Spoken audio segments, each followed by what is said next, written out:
maxaa dhacaya haddii uu dhinto hogaamiyaha ruuxiga ee Iiraan Ayatollah Ali Khamenei sida uu qaba dastuurka Iiraan qodobka 111 waxaa marka la xaqiijiyo geerida hogaamiyaha hogaaminta dalka si kumeel gaar ah ula wareegaya guddoonka kooban madaxweynaha madaxa golaha cadaaladda iyo xubin ka socota golaha ilaalada hogaamiyaha inta uu nool yahay waxa uu si qarsoon oo habraaceedu uu sir yahay uu u doortaa 3 xubnood oo dhaxal sugayaal ah waxaana toddobaadyaddan warbaahinta caalamku ay warinaysay inuu sameeyay Ali Khamenei 3 dhaxal suge laakiin war caadiyaala maaha xubnaha sida qarsoon loo madax taabto waxaa hubin ku sameynaya golaha ilaalada oo 12 wadaad ka kooban kadib marka hubintaasi dhamaato waxaa shir sida ugu dhaqsiyaha badan isugu imanaya golaha khubrada oo ka kooban 88 qof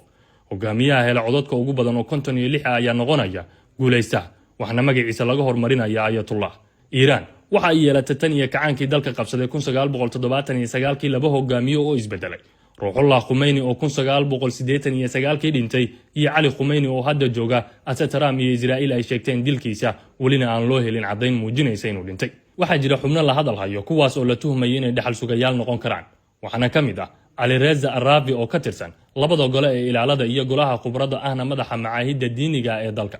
Muhsin Araqi oo isaguna ah sheekh muddo dheer ka tirsan golaha khubrada ahna xubin firfircoon oo u dhow hogaamiyaha iyo Ali Larijani oo ah xogayaha golaha sare ee amniga qaranka lama yaqaan waxa ay mudan doonto Iiraan haddii ay run tahay dhimashada Khamenei laakiin warbaahinta taageersan weerarka Iiraan lagu qaaday oo wareysatay khubro u janjeera dhankooda waxa ay tilmaamayaan in dhimashada Ali Khamenei ay ka dhigan tahay soo afgo'idda nidaamkan islaamiga ah